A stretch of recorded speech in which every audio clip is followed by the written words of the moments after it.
محمد وعلى آله وصحبه أجمعين.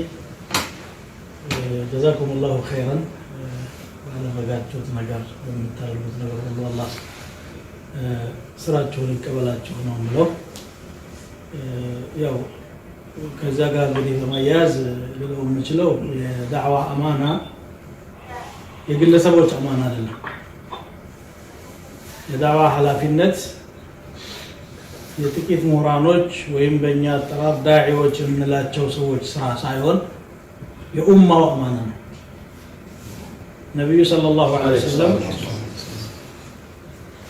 ከአላህ በኩል የተሰጠውን አማና ጅብሪል ለሳቸው ሲሰጥ እሳቸው ደግሞ የተረከቡትን አማና ለኡማ ነው የሰጡት።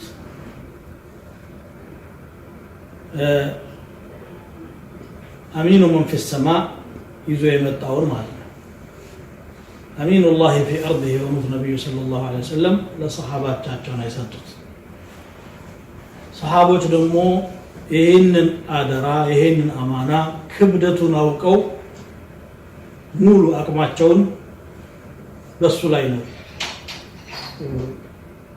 وجه هذا الرجل وكت يالله وكت وقلبت يالله وقلبت وبلهات يالله وبلهاتو ያ ስለሆነ በአጭር ጊዜ ውስጥ የእስላም ዳዕዋ በዘመኑ የነበሩትን አህጉሮች ማጥለቅለቅና ማዳረስ ችሏል።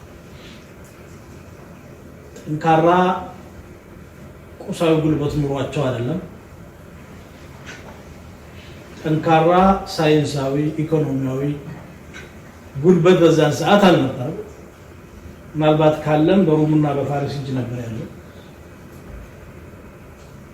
ጠንካራ ኢማንና ኃላፊነትን በትክክል የመረዳት ሁኔታ ስለነበረ ነብዩ ሰለላሁ ዐለይሂ ወሰለም የመጨረሻ ሐጅ ላይ የመሰናበቻ ሐጅ ላይ ከ100,000 እስከ 140,000 ሰሃባ አብሯቸው አድርጓል።